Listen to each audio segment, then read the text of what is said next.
قال اللہ تبارک و تعالی فی مقام آخر ربنا وجعلنا مسلمین لک ومن ذریتنا امة مسلمة لک وارنا مناسکنا وتب علینا انک انت التواب الرحیم۔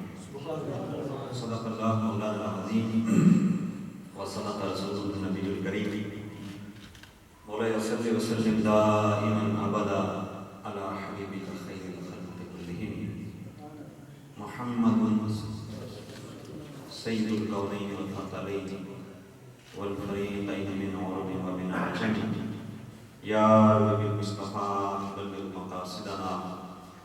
واغفر لنا ما مضى يا واسع الكرم۔ ایک دفعہ سارے میرے ساتھ مل کے پڑھیں، یا رب بالمصطفیٰ بلغ مقاصدنا،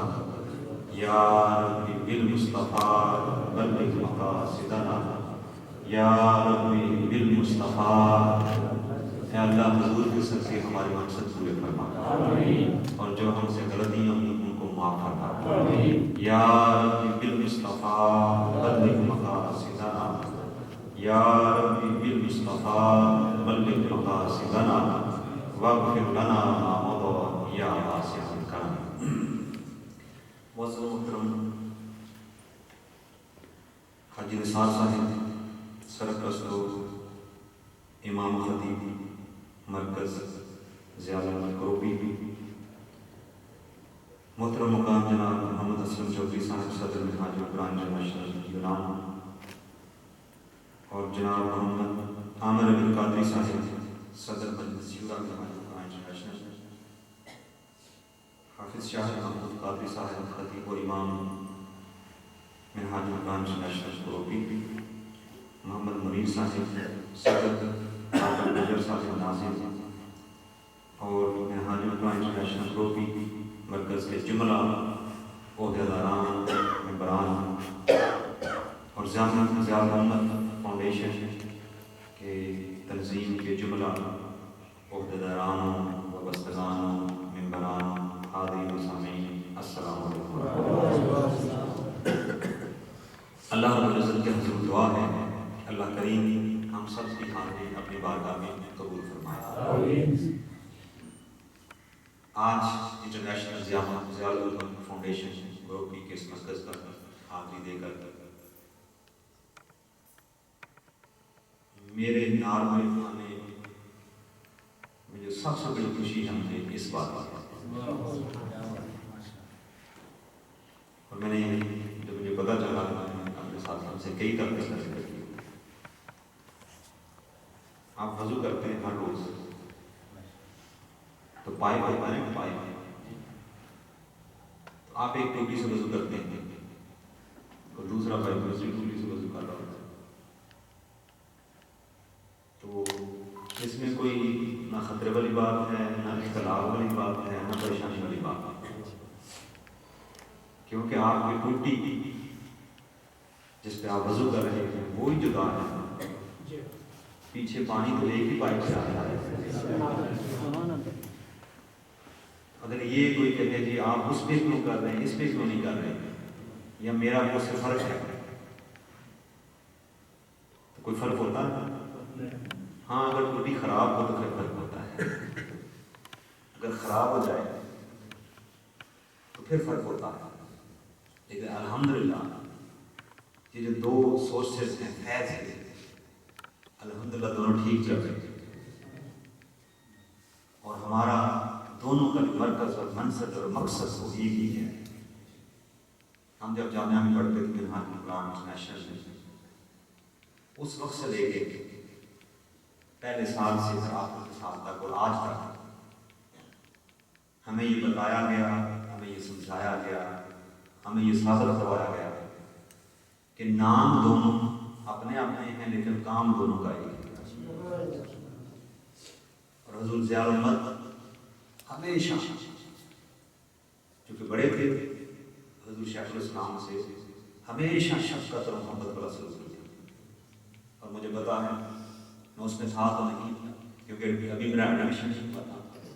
تو جو منہاج القرآن انٹرنیشنل کانفرنس پہلی کانفرنس ہوئی تھی منہاج القرآن کے مرکز پر، تو بعد میں اپنی ویڈیوز دیکھی، اس میں بھی حضور ضیاء الامت آپ نے خطاب فرمایا، اور آپ نے سنا ہوگا فیس بک پہ کئی جگہ خطابات میں حضور ضیاء الامت فرمایا کرتے تھے کہ انشاءاللہ وہ وقت آئے گا جب اللہ تعالیٰ ڈاکٹر طاہر القادری کے ذریعے باطل کے بتوں کو پاش کرے گا۔ یہ حضور ضیاء الامت کا فرمان ہے، اور ہمیشہ انہوں نے منہاج القرآن کی شفقت رکھی، اور ہم نے کئی ویڈیوز میں پیر امین الحسنات صاحب کو منہاج القرآن کے مرکز پر آ کر محبت اور عقیدت کا اظہار کرتے ہوئے دیکھا۔ آپ سب لوگ جانتے ہیں مسلم،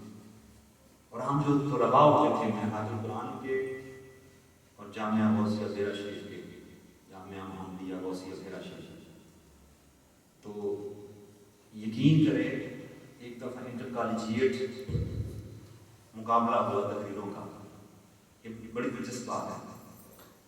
تو ظاہر ہر بندہ اپنے مرشد اپنے پیر کی کاپی کرتا ہے، اور ہم جو منہاج القرآن والے ہیں ہم حضور شیخ الاسلام کی کاپی کرتے ہیں، کوشش کرتے ہیں کہ ظاہر فکر جو بھی ہوتا ہے جو بھی ہوتا ہے تو اس میں عجیب بات کوئی نہیں ہے، لیکن وہ انٹر کالجیٹ اور مختلف کالجز تھے، مختلف یونیورسٹیز کے اسٹوڈنٹس تھے، مختلف جامعات کے اسٹوڈنٹ تھے، اس میں میرا شیخ سے بھی تشریف لائے، تو ہم منہاج القرآن کے اسٹوڈنٹ یقین کریں حیران رہ گئے۔ اب مجھے نام نہیں یاد وہ اسٹوڈنٹ کا نام کیا تھا جو میرا شیخ سے آیا تھا، اس نے جب تقریر کی تو حضور شیخ الاسلام کو اتنا کاپی کیا اتنا کاپی کیا اتنا کاپی کیا کہ ہم منہاج القرآن والوں کو وہاں شرم آنا شروع ہو گئی۔ یعنی ہمیں یہ احساس ہوا کہ یار یہ یہاں نہیں پڑھتے مگر پھر بھی ہم سے نمبر لے گئے۔ اور اسی طرح ہمارے یہاں بھی ہمیشہ عقیدت رہتی، ہمیشہ محبت رہتی، ہمیشہ ان کو اللہ کا ولی سمجھتے، اور حضور ضیاء الامت میں واقعی وہ ضیاء الامت تھے، اور یہ ضیاء ہی تو ہے، یہ سارا دنیا میں ضیاء ہی ہے، تو یہ ساری محبتیں اللہ پاک نے ہمیں، کیونکہ یہ صوفیاء ہوتے ہی اہل محبت ہیں، اور ہمارا منہاج القرآن الحمدللہ حضور غوث پاک کا پیغام ہے، اور یہ ضیاء الامت فاؤنڈیشن یہ بھی غوث پاک کا پیغام ہے۔ جب ہم سب سے مرشد دیکھیں تو ہم نے فرق کیا، بس یہ کہ وہ ذریعہ اور ٹوٹی اپنی بنی ہے مگر پانی پیچھے سے ایک ہی آتا ہے۔ تو میں ضیاء الامت فاؤنڈیشن کا تہ دل سے مشکور ہوں تمام احباب کو کہ آپ لوگوں نے اتنی شفقت اور محبت سے اس محفل کا اہتمام کیا، اور میں منہاج القرآن انٹرنیشنل گروپی کے ساتھ ان کا بھی شکریہ ادا کرتا ہوں اور مبارکباد دیتا ہوں کہ انہوں نے بھی قربانی دی اور اپنے مرکز کے پروگرام کو یہاں شفٹ کیا، اور ان کا بھی شکریہ مبارکباد پیش کرتے ہیں کہ انہوں نے دعوت دی اور انہوں نے قبول کر دی۔ وہی ایک ہی دن اگر دونوں مراکز میں پروگرام ہوتا تو باتیں تو وہی ہونی تھی، تھوڑے پلس مائنس کے ساتھ، لیکن آپ لوگ بڑھ جاتے ہیں، اور جو مجھے سب سے بڑی خوشی کی بات کر رہا ہوں کہ دونوں مراکز کے لوگ آگے جمع ہیں، اور یہ صوفیاء کا مشرف جمع کرنا ہوتا ہے، تفریح کرنا ہی ہوتا ہے۔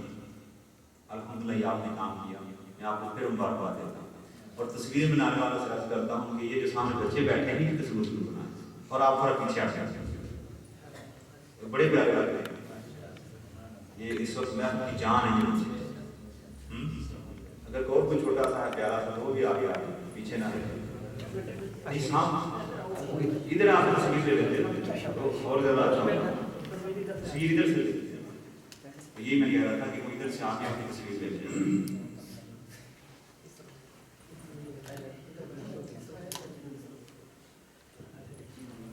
ادھر سے آگے پیچھے ادھر سے آگے تصویر لے لیں۔ میں بات اس خوشی کے اظہار کے ساتھ اور اس تبریک کے اظہار کے ساتھ میں بات یہاں سے شروع کر رہا ہوں کہ اللہ پاک نے کائنات بنائی، اپنے جو حسن تھا وہ خزانہ تھا حسن کا، کنت کنزا مخفیا، شئت ان اعرف فخلقت الخلق، کہ اللہ تعالیٰ فرماتے ہیں حدیث قدسی میں کہ میں ایک مخفی خزانہ تھا چھپا ہوا، میں نے چاہا کہ مجھے پہچانا جائے تو میں نے مخلوقات کو پیدا کروایا، میرے سارے حسن مخفی تھے، چھپے ہوئے تھے، لیکن آپ کو معلوم ہے کہ حسن کی خواہش ہوتی ہے مجھے دیکھا جائے۔ کسی کے پاس علم ہو اس کی خواہش ہوتی ہے مجھے سنا جائے اور سمجھا جائے۔ کسی کے پاس آواز ہوتی ہے، سر ہوتی ہے، جیسے اللہ پاک نے شہزاد صاحب کو دی، اس کی خواہش ہوتی ہے مجھے سنا جائے۔ کسی کے پاس ہنر ہو تو اس کا دل کرتا ہے میرے ہنر کو دیکھا جائے۔ تو جب چھوٹے چھوٹے ہنر اور چھوٹے چھوٹے علم یہ چاہتے ہیں کہ مجھے دیکھا جائے، سنا جائے، پرکھا جائے، تو جس خزانے میں ساری کائناتوں کے حسن، تو وہ حسن کس لیے ہیں؟ جب وہ دیکھے نہ جائیں، جب وہ پرکھے نہ جائیں، جب وہ سنے نہ جائیں، پھر اس نے ان حسنوں کو بکھیرا، ان حسنوں کو بکھیرا۔ تو یہ پھولوں کے اندر، گلدستوں کے اندر، سینز کے اندر، یہ پہاڑوں اور سمندروں اور خشکی اور تری مناظر کے اندر اللہ نے اپنے حسنوں کو بکھیر دیا۔ ان کوئلوں کے اندر، ان بلبلوں کے اندر، ان نغمہ داؤدی کے اندر اللہ نے اپنی سر کو بکھیر دیا۔ اس پانی کے اندر خدا نے اپنی نرمی، شفقت اور رحمت اور رقت کر دی۔ اس آگ اور پہاڑوں کے اندر اپنی اللہ نے سختی، جباریت اور آگ کے اندر اللہ اپنے غصہ رکھ دیا۔ اس لیے صوفیاء کہتے ہیں کہ جب میں آ کر ادھر ادھر دیکھا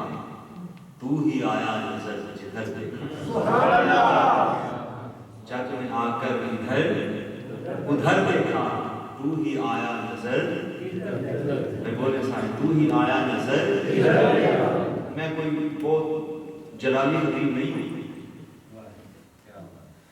میں چاہتا ہوں کہ آپ کو چیزیں لے کے جائیں، سمجھ کے جائیں۔ اور یہ جو سیریز ہماری چل رہی ہے یہ پیغام امام حسین کانفرنس ہے، اور میں ایک میسج دینا چاہتا ہوں۔ یہ میسج میں بنیاد کروں گا، وہ میسج اینڈ بھی ہوتا ہے، لیکن اس کو سمجھانے کے لیے میں مشقت کر رہا ہوں۔ یہ جو بھی باتیں کر رہا ہوں، آپ جب پاکستان جاتے ہیں تو یکدم نہیں پہنچ جاتے ہیں، آپ کہیں وہ چیزیں تیار کرتے ہیں، سوٹ کیس بریف کیس بناتے ہیں، پھر ٹکٹ لیتے ہیں، پھر جہاز میں بیٹھتے ہیں، پھر جا کے منزل آتی ہے۔ تو جو مجھے گھنٹہ دیا گیا ہے میں نے منزل پہ آپ کو پہنچانا ہے، لیکن ایسا کہ جب وہ سمجھ آتا ہے تو پھر پوری زندگی وہ اپنے من کی باتوں سے نکل نہ سکتا۔ میں یہ کوٹ کوٹ کے بھرنا چاہتا ہوں، اور یہ میرا اور آپ کا پیغام نہیں ہے، یہ پیغام حسین ہوگا، یہ پیغام حسین ہوگا۔ ہم ان کی یاد میں بیٹھے، کربلا کا واقعہ ہو گیا اور ہم جو علماء کرام بیان کرتے ہیں تو پھر وہی واقعہ تھا، تو ہم نے نیا نہیں پڑھنا ہے۔ آپ کسی کو 20 30 40 50 سال ہو گئے سنتے ہوئے، علماء کرام بیان کرتے ہیں، ہم سنتے ہیں، حاصل لیتے ہیں، لیکن میں چاہتا ہوں ہم حاضر سے تھوڑا آگے بڑھیں، مزے سے آگے بڑھیں اور مقصد اور پیغام حسین تک پہنچیں، پیغام حسین تک پہنچیں۔ اب یہ عرض کر رہا ہوں کہ اللہ پاک نے جب کائنات کو بکھیرا، حسن اپنے حسنوں کو بکھیرا تو کائنات بن گئی۔ اب کائنات تو بہت بڑی وسیع ہو گئی نا، اب خدا کے حسن کو دیکھنے کے لیے تو انسان کو کسی کو بڑا ٹریول کرنا پڑتا۔ اگر اس کی سختی دیکھنی ہے تو پہاڑوں میں جائے تو پہاڑی علاقہ ہی نہ ہو تو پھر کہاں وہ دیکھے؟ اگر وہ سمندروں میں دقت ہے تو سمندر اگر قریب ہے ہی نہیں